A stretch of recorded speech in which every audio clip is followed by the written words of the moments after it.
Om Namo Bhagavate Vasudevaya.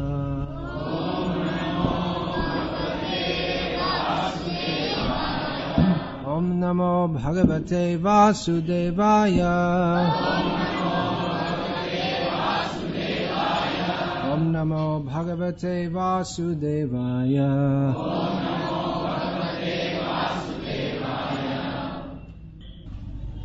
I don't want to sit. Yeah, the Bhagavatam should be above my legs. It's another of those things that, my disciples see again and again, but still they don't take cognizance of it. It's not my practice to sit above the Bhagavatam. So I'm now going to make a prediction for the future. If these small children remain here, they're going to disturb. They're not going to be able to sit quietly. So please take them to the back, and when they start playing around, they can go outside. Yeah, I'm very good at foretelling the future. You can also foretell the future. Please put them at the back. You're going to sit quietly and listen. This little boy can go. He's not old enough to sit and listen. It's the age for playing. If they start to play and make a noise, if or when they start to play and make a noise, then their parents can kindly take them out and they can play outside. Srimad Bhagavatam, Canto 2, Chapter 3, Text 19, translation and commentary by His Divine Grace, A.C. Bhaktivedanta Swami Prabhupada. Shravidvara Kharai Sangstutah Purusha Parshuhu Nayat Karna Patopeto Jatu Nama Gadagrajaha.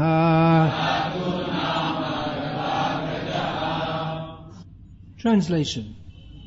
Men who are like dogs, hogs, camels and asses praise those men who never listen to the transcendental pastimes of Lord Sri Krishna, the deliverer from evils. Purport. The general mass of people, unless they are trained systematically for a higher standard of life in spiritual values, are no better than animals, and in this verse they have particularly been put on the level of dogs, hogs, camels and asses. Modern university education practically prepares one to acquire a doggish mentality with which to accept the service of a greater master. After finishing a so-called education, the so-called educated persons move like dogs from door to door with applications for some service, and mostly they are driven away informed of no vacancy. As dogs are negligible animals and serve the master faithfully for bits of bread, a man serves a master faithfully without sufficient rewards. Persons who have no discrimination in the matter of foodstuff and who eat all sorts of rubbish are compared to hogs. Hogs are very much attached to eating stools. So, stool is a kind of foodstuff for a particular type of animal. And even stones are eatables for a particular type of animal or bird. But the human being is not meant for eating everything and anything. He is meant to eat grains, vegetables, fruits, milk, sugar, etc.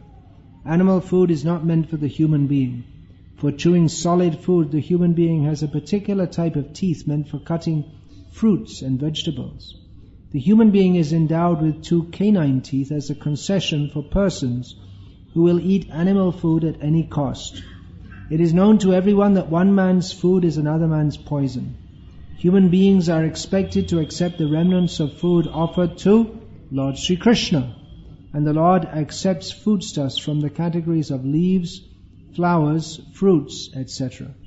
As prescribed by the Vedic scriptures, no animal food is offered to the Lord. Therefore, a human being is meant to eat a particular type of food. He should not imitate the animals to derive so-called vitamin values. Therefore, a person who has no discrimination in regard to eating is compared to a hog. The camel is a kind of animal that takes pleasure in eating thorns. A person who wants to enjoy family life or the worldly life of so-called enjoyment is compared to the camel. Materialistic life is full of thorns, and so one should live only by the prescribed method of Vedic regulations just to make the best use of a bad bargain. Life in the material world is maintained by sucking one's own blood. The central point of attraction for material enjoyment is sex life. To enjoy sex life is to suck one's own blood, and there is not much more to be explained in this connection. The camel also sucks its own blood while chewing thorny twigs. The thorns the camel eats cut the tongue of the camel, and so blood begins to flow within the camel's mouth. The thorns, mixed with fresh blood, create a taste for the foolish camel, and so he enjoys the thorn-eating business with false pleasure. Similarly, the great business magnates, or magnets as they're called in India, magnates, not magnets.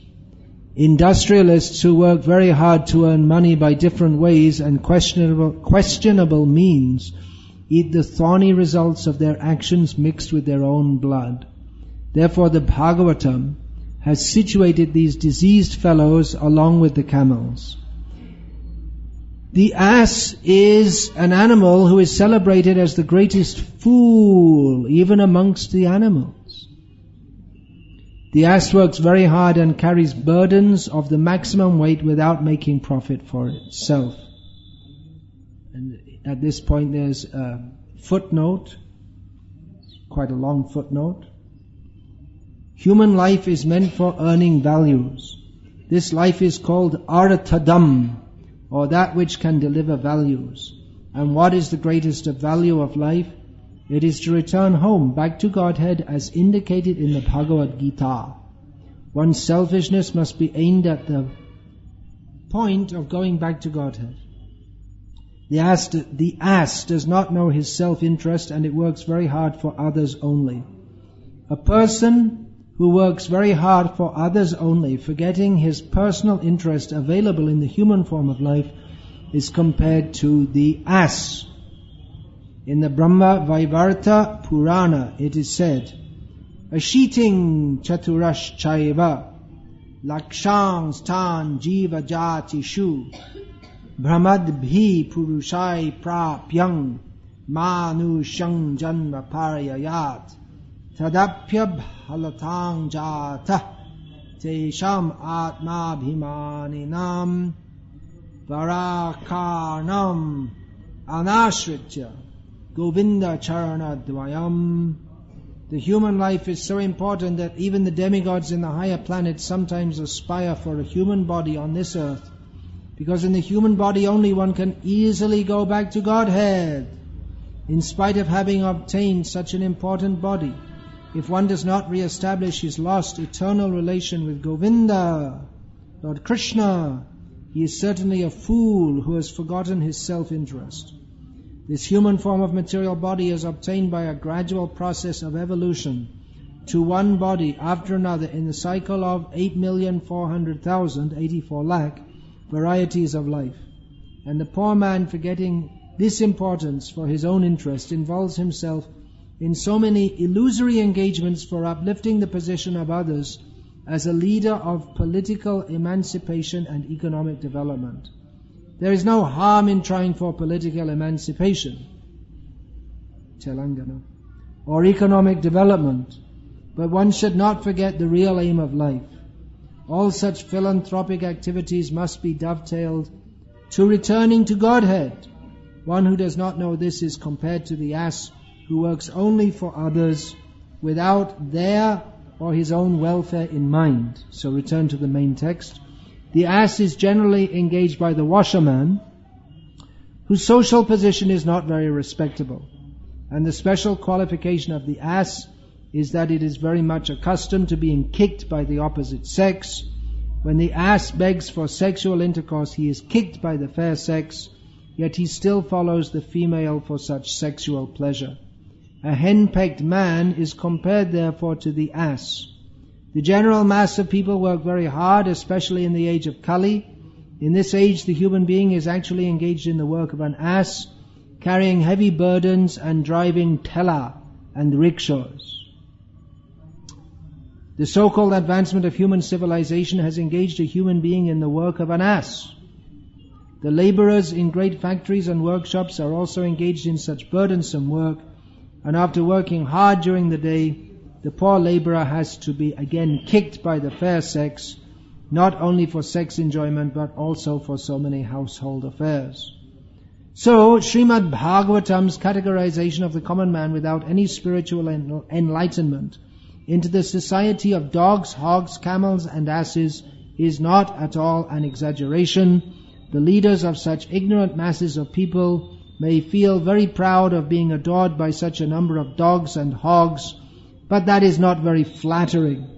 The Bhagavatam openly declares that although a person may be a great leader of such dogs and hogs disguised as men, if he has no taste for being enlightened in the science of Krishna, such a leader is also an animal and nothing more. He may be designated as a powerful, strong animal or a big animal, but in the estimation of Srimad Bhagavatam, he is never given a place in the category of man on account of his atheistic temperament. Or in other words, such godless leaders of dogs and hog-like men are bigger animals with the qualities of animals in greater proportion. Shvavidvarahushtra karai sangstuta purushaf pashuhu nayat karna pato petu jatu nama gadagrajaha. Men who are like dogs, hogs, camels and asses praise those men who never listen to the transcendental pastimes of Lord Sri Krishna, the deliverer from evils. Srimad Bhagavatam, in a chapter that is titled Pure Devotional Service, describes persons who are not interested in glorifying Krishna. Well, in the purport, Srila Prabhupada describes them as dogs, hogs, camels and asses. In the text itself, it says that persons who are like dogs, hogs, camels and asses praise persons who don't like to hear about Krishna, who don't like to hear the, Prabhupada translates this, the transcendental pastimes of Lord Sri Krishna. So the mass of people and the leaders of the people are animal-like, or as Srila Prabhupada states in the purport, they're not really animal-like, they're human-like, in as much as they look like humans, but they're not really humans at all.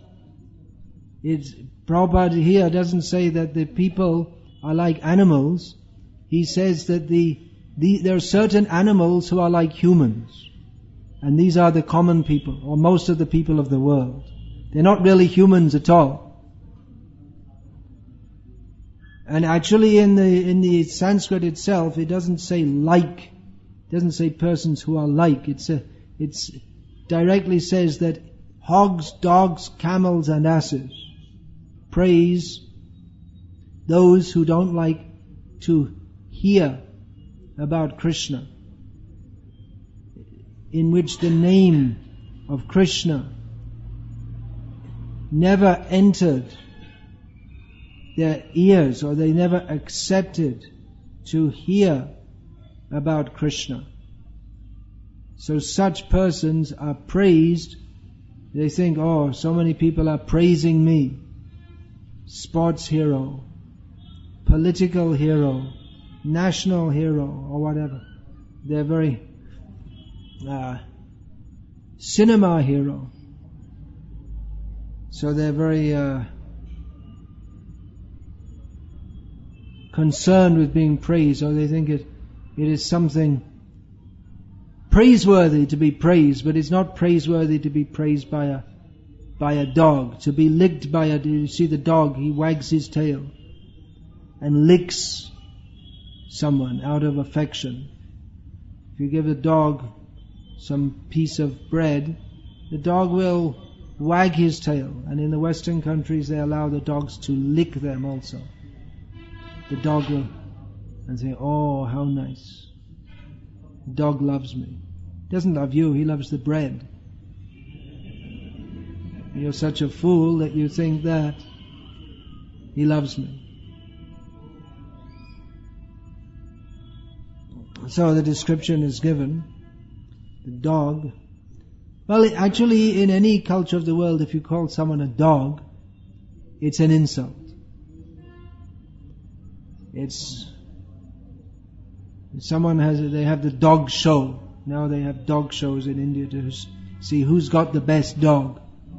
They win a prize for having the best dog. Now everyone is welcome to turn off their cell phone. Is there anyone in this room who has a cell phone which is still on? Please raise your hand with the cell phone in it. Right. Put the cell phone in your hand and turn it off. Thank you very much. Still, there'll be at least one more cell phone going off. I can predict. However many times you say, "Aapka cell phone jara sa band kijiye."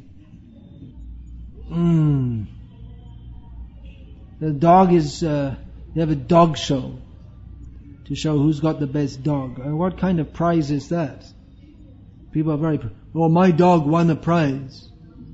For being what? The best dog. Who will judge who is the best dog? What a bizarre civilization. They kill the cows and protect the dogs. Srila Prabhupada compares here in the purport, modern university education gives one a doggish mentality, because the dog likes to come and find where is some master I'll lick him and he'll give me something to eat. I'll wag my tail and bark all night and keep him awake, and he'll give me some food. He'll be affectionate to me. So in the same way, people get a university degree and then they go door to door looking for a job. "Please, give me a job." Wagging their tail. Very eager. And just like a dog, at least in India, not in the West where people love dogs. Just like the dog will come around, there's someone selling there's this stall on the road where they're making aloo tikki, and the dogs will come around trying to get someone to throw them a piece, and the aloo tikki wala will throw a stone. Get out of here. Or the people eating, they'll throw a stone. So in the same way, people go very eagerly, "Please give me a job, get out. No vacancy. Don't want you." Or even if they're working in the job, they may have been working in the company for 20 years, and one day they're told, "Go. Out." No warning, just go. But, you don't know but. You're just a dog. Get out. Kick them in the butt. So modern so-called education makes you a dog. So in the same way, people in the modern age, they'll work, they feel dependent. If no one employs me, then what will I do? In the name of modern education, they have spoiled the enterprising spirit. Of course, this is on the material platform. But we see even in India today, just like I was speaking about the aloo tikki wala. In Hyderabad you all know what that means. Maybe in other parts of Telangana they don't, where they only speak Telugu. So he's self-employed, right? He's not making a fortune. He's maybe not making as much as the dogs who go in the office. but he's self-employed. He has enough self-motivation. Maybe his father was doing it also, to get a hot lorry, as they're called in Gujarat. This little cart and a karai,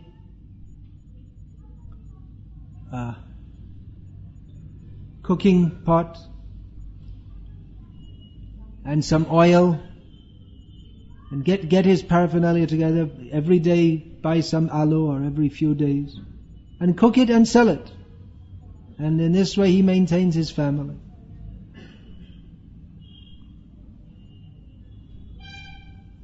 I saw maybe a generation ago that someone, they'd be very proud that we're self-employed. That you like to sit down? Sit down. It's leaning on the wall, as if the wall's meant for leaning on. That someone may say to one woman may say to another, "Oh, what kind of service does your husband do in the city?" He doesn't do service. He has his own business. The business might be going in the streets, calling out aloo, pushing the aloo, uncooked aloo for sale. Aloo, gobi. So he's not making lots of money, but he's self-employed.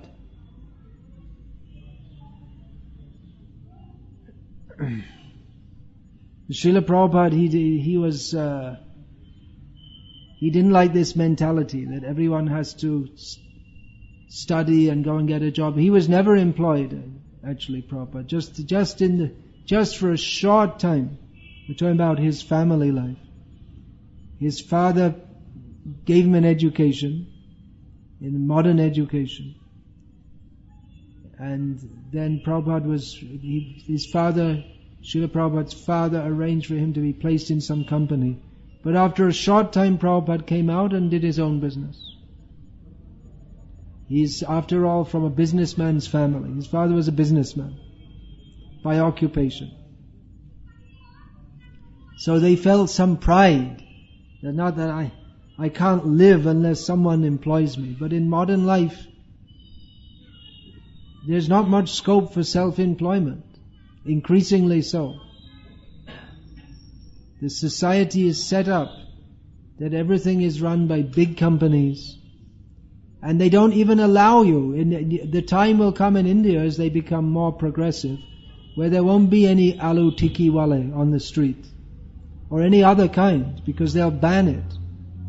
They say you have to have this license and that license, and you can't run a company, you can't have your own farm unless you have all these different things. That's what they do in the European Union. I saw in Lithuania, small country, recently joined the European Union. It's a country of small farmers. And as soon as they joined the European Union, they all had to close their farms.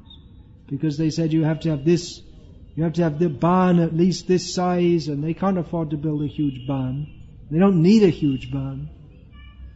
And there's so many stipulations. And then all these small farmers, they're out of business, and then all the big companies come and buy up their farms for a small price and build big barns and spoil all the land like this. And then the same people who sold their land, they go and work for the big company on the farm.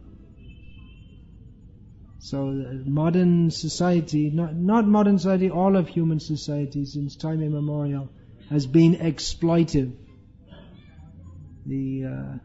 Not all time. Ram Chandra Bhagavan, he wasn't exploiting the citizens. Therefore his name is loved even today. Whereas modern leaders, they simply exploit the citizens. And the people think that I'm very happy if I can at least get a job. People, they come out from the college and they're in great anxiety. I have to get a job. I get a job. Just in anxiety. In this Bhakti Raghav Maharaj is promoting this Varnashram system, which in the modern society say, oh, that's very bad. But everyone had a job. There's no question of not having a job. If your father was a potter, then you, by the age of 6 or so, you start to learn how to make pots. From the age of 8 or so, you're expert, and you make pots. And, well, that's child labor. Well, they've got a job, and the pots are always needed for drinking. You need the clay you use in the meal, and you throw it away. And then for religious functions, you need pots. What to speak of water pots? There's always a need for pottery, disposable. Well, they say there's no child labor. It's very bad. They don't mind the child. The child is in a movie, they don't care. That's all right. No one complains, right? They need a child for the movie, no one complains. But if the child is making pots of harmless and occupation, which is useful for human society, then there's, very bad. He has to go to school so he can learn all these, and then he goes to the factory. And what's the potter, he's at home in the village, and then he goes to the factory in the city. And they think it's better life, because at least in the city I can watch movies. We don't have cinemas in the village. And then from the movie they learn how to be a total Rakshasa. That's all. You see the young boys in the cities, the expression on their face, even they're just like 8 or 10 years old. This mean look. Where did they learn that from? Otherwise, in India, the young boys, I've seen 2 generations, they're very polite and smiling. Nowadays, this mean look. Where did they learn that from? From the TV and the movies. The nastier you are, the better you are. This idea. Like a dog. Just like dogs. Either they become a polite dog who serves a master very submissively, or they become a street dog in which they're nasty to everyone. And the hog you don't see in the cities, but in the villages, still the pigs are there. Even in the cities in India, the pigs used to be the sewage service. There was not this running water. So that certain caste of people, Dom, I think, they were others also. They would bring the pigs door to door sewage disposal service. The pigs would be very happy, and the people would be happy. You got rid of the stool. And Doms are happy because after some time they'll eat the pigs.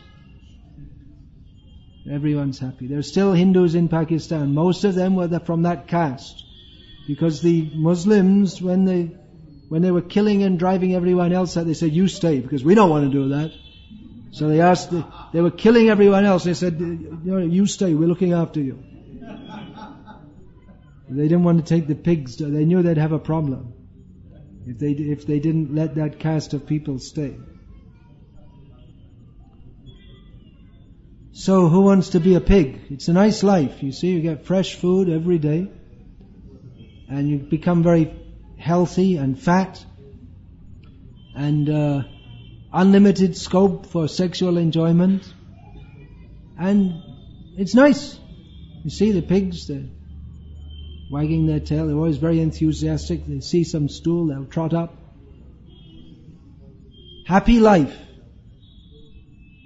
Of course, there comes a time when your owner cuts your throat. It's not very easy to kill a pig. They have very thick skin.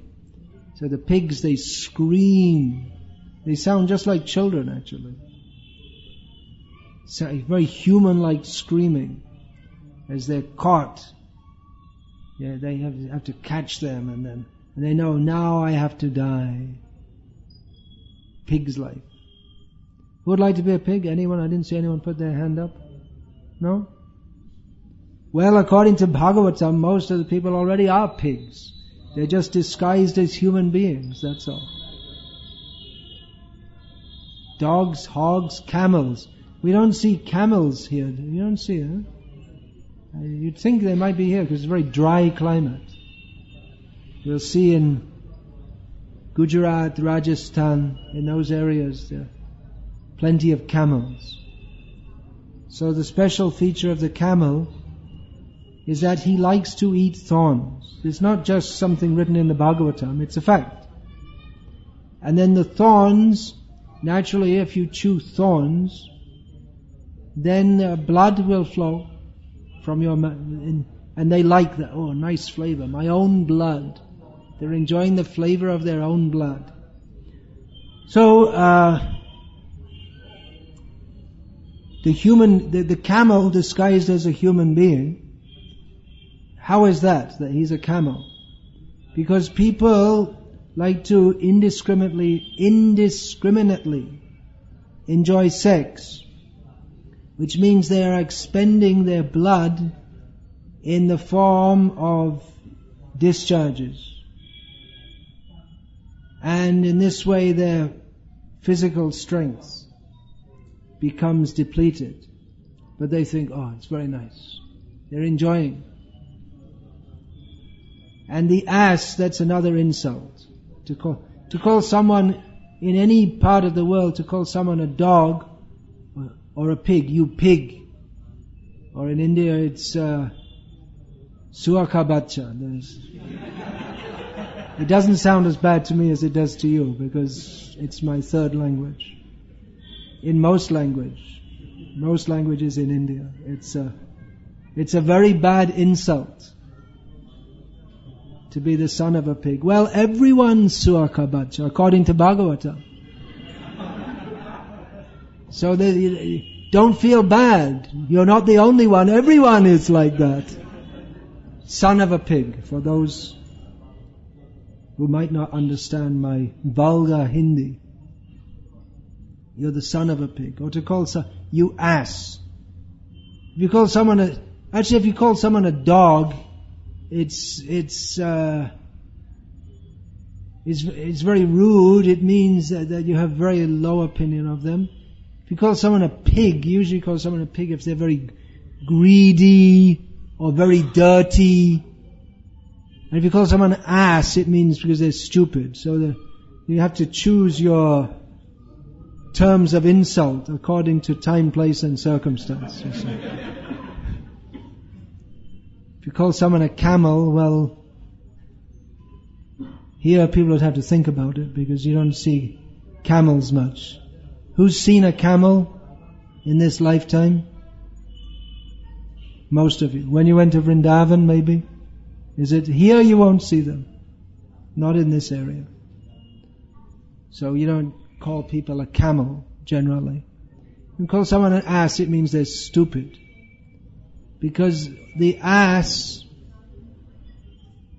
again, you won't see in the big cities much, but still you'll find in most of India, asses, they carry, the washerman collects all the cloth and puts it on the ass's back, and you have this little skinny ass with this huge pile, more weight than the ass, piled on his back, which he has to take down to the river.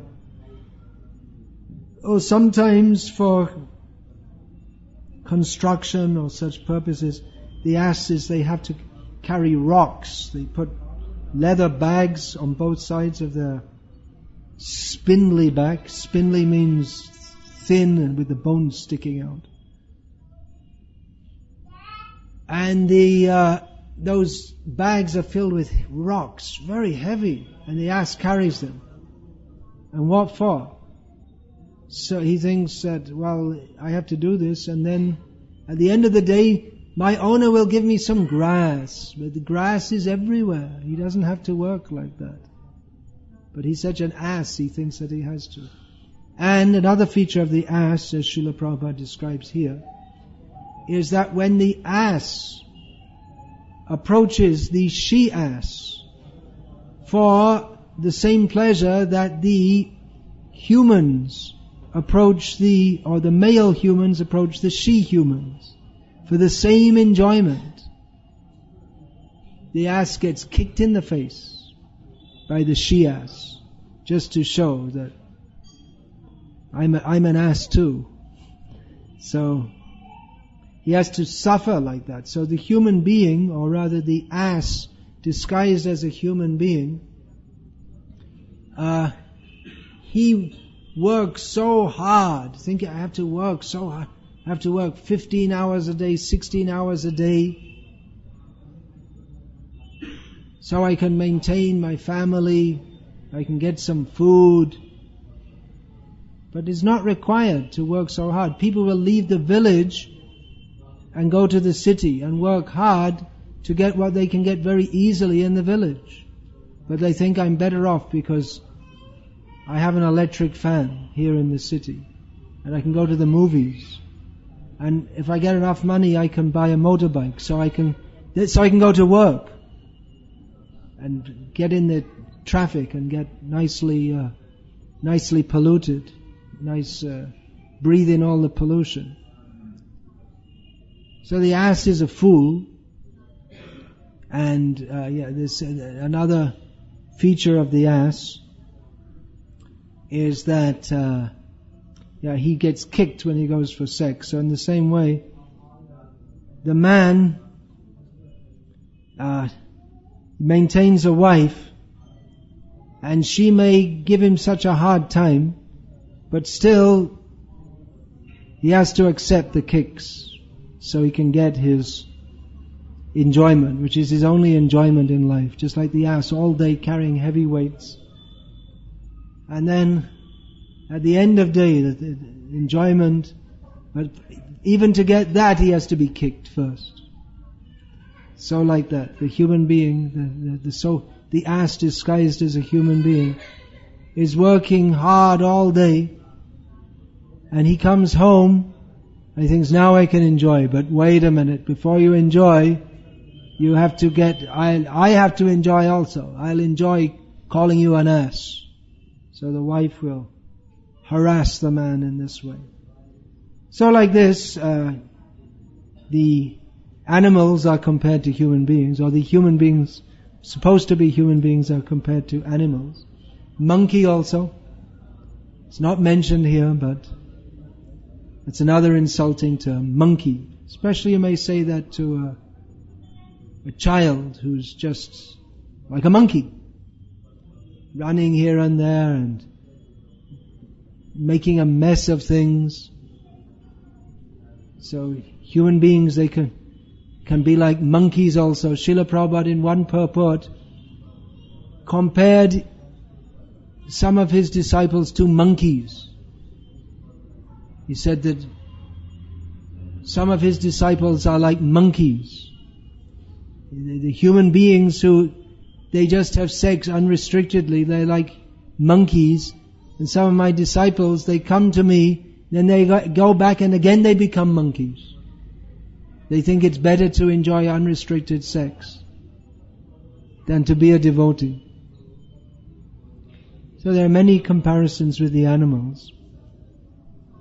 The Bhagavatam, not only in the Bhagavatam, but in the Mahabharata, describes the heron. Heron means stork, baka in Sanskrit. I don't know what.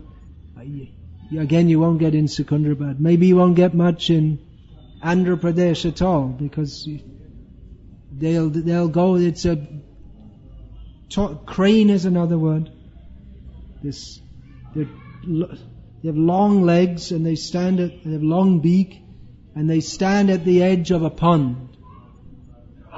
So they look like a very good sadhu, meditating.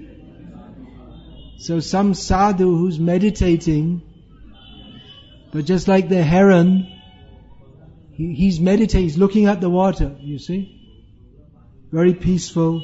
But just if any fish come, he'll immediately go down and take the fish. So in the same way, the so-called sadhu looks very peaceful, meditative. He's just looking for some opportunity to exploit someone for sense gratification. So in the same way, the so-called gurus, they pose as being very saintly. There's a story also in the Mahabharata of the cat who became a guru. The cat became the guru to the mice. The cat was behaving in the cat was trying to catch the mice, but the cat was not a very expert cat, so the mice were just laughing. And the cat would come and the mice would run away. And inside their hole they'd say, "Woo!" to the cat. So the cat was an intelligent cat. So the cat started meditating. And the mice saw the cat is meditating. That's strange. Why would a cat meditate? And they saw the cat meditating on and on. And one or two of them said, well, actually the cat maybe it's actually quite saintly, looks saintly. And some said, no, you can't trust a cat. They became intrigued by the cat meditating. So from a little distance, one of them asked the cat, oh, you're meditating, you've become a sadhu. The cat said, yes, actually I was trying to catch you, but now I've understood the futility of material life. You see, however hard I try, I can't catch you. So now I renounced all that and I'm just going to be a sadhu. And the mice thought, you can't trust cat, but it does look like a sadhu. The cat said, you don't worry, I'll be, you can trust me now.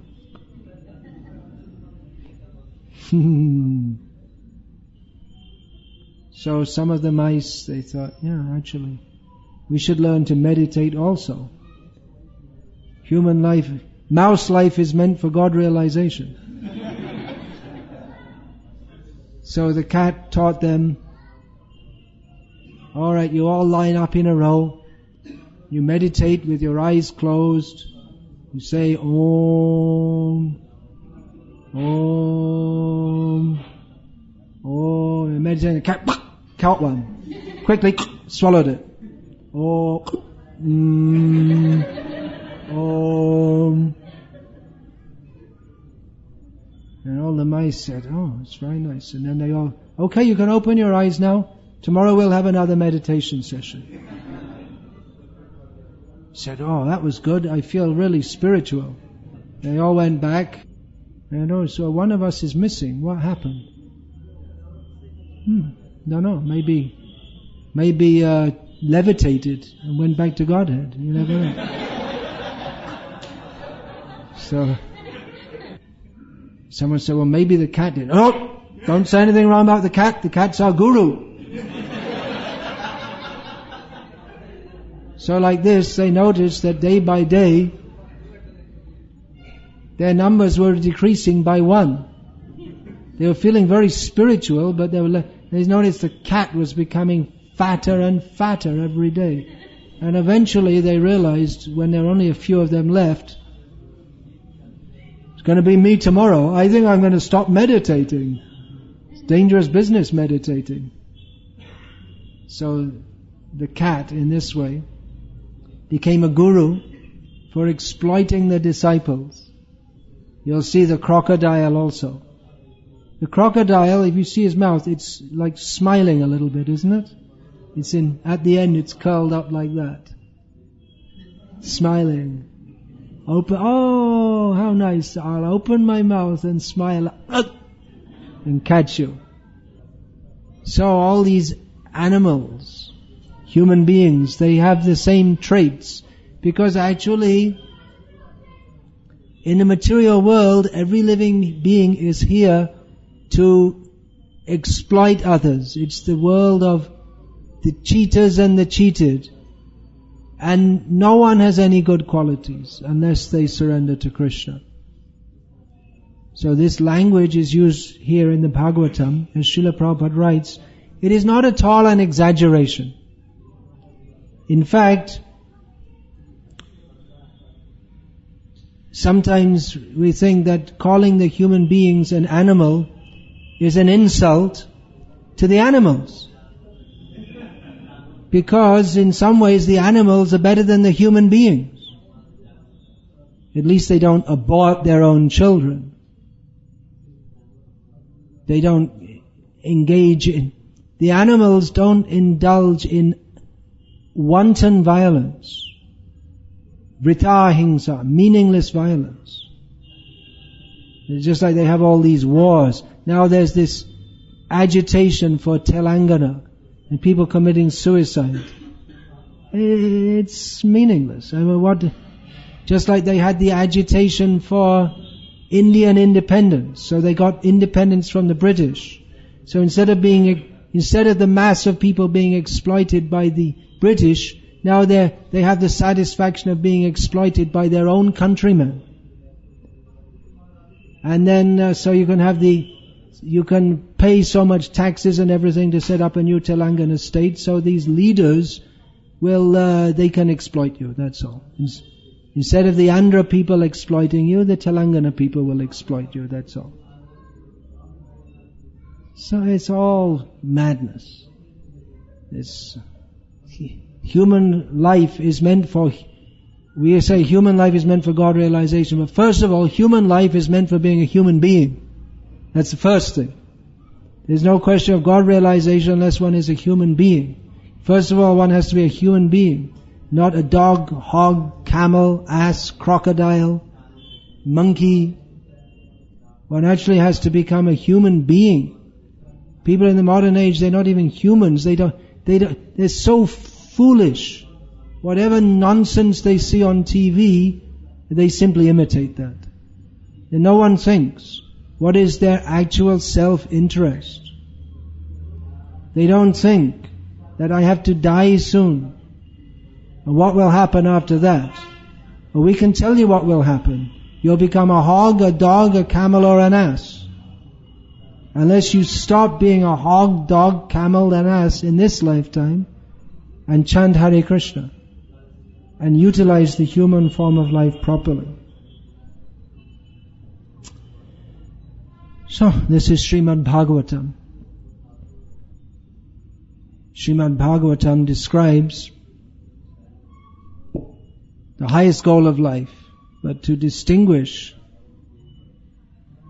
what is the actual highest goal of life, it's also necessary to show what isn't the highest goal of life.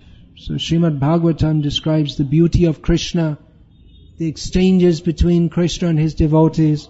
It's very sweet, but there's no entrance into that sweetness until we become callous to the prospect of enjoying this material world. We find that Srila Prabhupada, he often quoted this verse, and without quoting the verse, we'll find in Srila Prabhupada's vocabulary many times he used cats and dogs to refer to what were ostensibly human beings. Animals, rascals, fools. Why did he say all these things? Because people are hogs, dogs, camels, asses, animals, rascals, fools, and they're such fools and rascals, they don't even realize they're fools and rascals. So the first thing is to wake them up. You're a fool and a rascal. What, me? Yes, you. Oh, really? So, what do I have to do? Atato Brahma Jignasa. Now you inquire into spiritual reality. So most people, they're not at all ready for what to speak of rasa. They're not even on the human platform. They can't even understand such basic points that we are all controlled. We are not the controller. There is God. They cannot understand this. They cannot understand that they're not the body. They spend, they go to work and then the girls, they spend, the money they earn, they'll spend it on 25 varieties of nail polish they can put on their toenails. Which is toenail, what is that? That's just equivalent to stool. It's the excess of the body. It's converted into toenail. And they grow it very long so they can have long green toenails. And so much makeup and all these things. They spend so much money. Fashion. On TV they show as a fashion. You buy the clothes and 3 months later they make a new fashion. You have to throw those clothes away and get another kind of clothing. Just all madness. And have your hairstyle, so many different hairstyles. All these hairstyles, it just shows that you're a prostitute, that's all. Because the women, they should have their hair tied up and parted in the middle, and anything else, you're a prostitute, that's all. It means you're just showing off your hairstyle to attract men, which is not the business of a chaste woman. So they're very proud, all their different hairstyles. But according to Vedic culture, human culture, that just shows that you're a prostitute, and you can go and study hair cutting, 3-year diploma, 3-year course to get a diploma in cutting hair.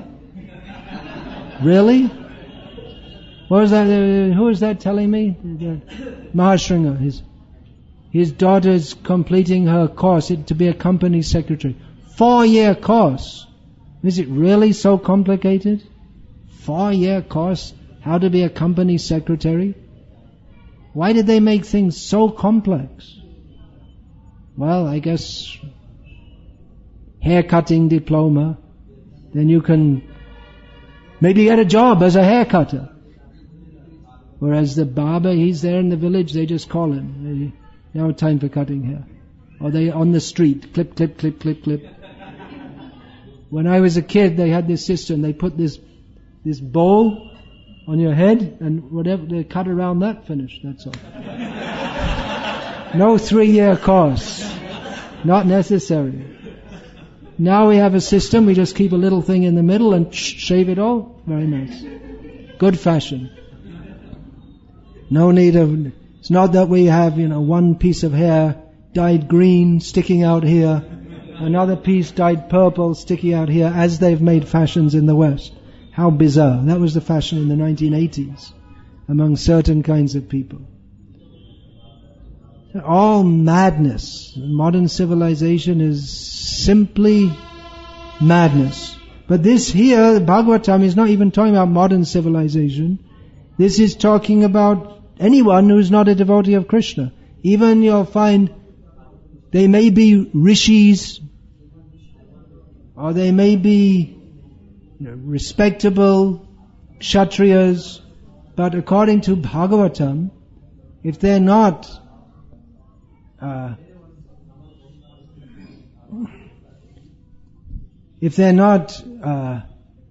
inclined to hear about Krishna, then they are like hogs, dogs, camels and asses. So what to speak of the people in the modern age?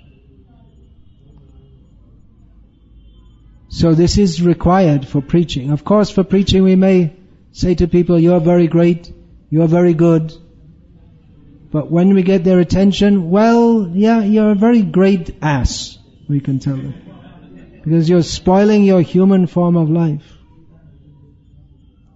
People should realize that they're spoiling their human form of life. They think they become religious by accepting some ass or crocodile, some bogus guru, and they, I become very religious. He's the biggest rascal, and you can see who's the biggest rascal among these bogus gurus by seeing how many followers they've got. See, he's a very big guru, has lakhs of followers all over the world. That means he's a very big rascal. That's all. If he's not teaching Krishna consciousness, if he's not teaching what is actually for people's self-interest.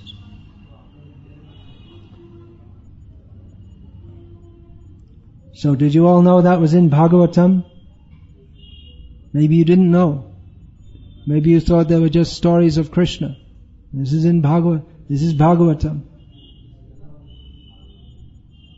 So this is a prerequisite to understand about Krishna, is that we have to become callous to any prospects of material enjoyment. If we think, I will become a very accomplished dog, hog, camel or ass, then we cannot understand Krishna. And we can't even begin to understand Krishna. So, is there any question about this? Or comment, please?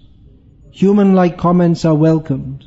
Barking of dogs, grunting of pigs, braying of asses, and whatever camels do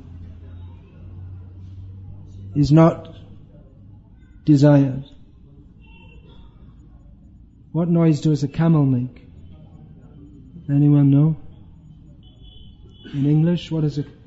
A dog barks or whines, or hog grunts, an ass brays, and a camel? Don't know. Who wants to be a camel in their next life? Anyone? No one. About 30 years ago, maybe a little less, I heard at the time, one of our devotees said, that there was a survey done in Italy, and it said that if there is future life, most of the people there don't believe in it, but it said, if there is a future life, and you could come back, you have to come back as an animal, what kind of animal would you like to be? So they asked a few thousand people. The majority of people said a snake. And out of them, 2 people asked, well, could I become a human being? They'd like to be a snake. That's another insult, isn't it? If you call someone a snake, that means someone who is, they have their mentality of just heartlessly harming you. Especially, at least in English, if you call someone a snake, it means someone who they'll behave nicely, but then when they get an opportunity, they'll totally destroy you without any compunction for their own interest. Do you say that in Indian languages also? Call someone a snake? I never heard it actually. Sometimes we're informed that in Russia, sometimes the husband call their wives a cobra. What does the wife call the husband?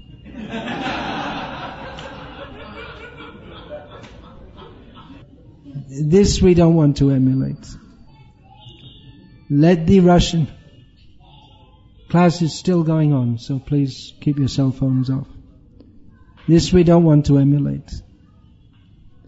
Our devotees, husbands and wives, let them live as peacefully as is possible in this nasty world and chant Hare Krishna. And show others how it is possible to live in this world as husband and wife without being like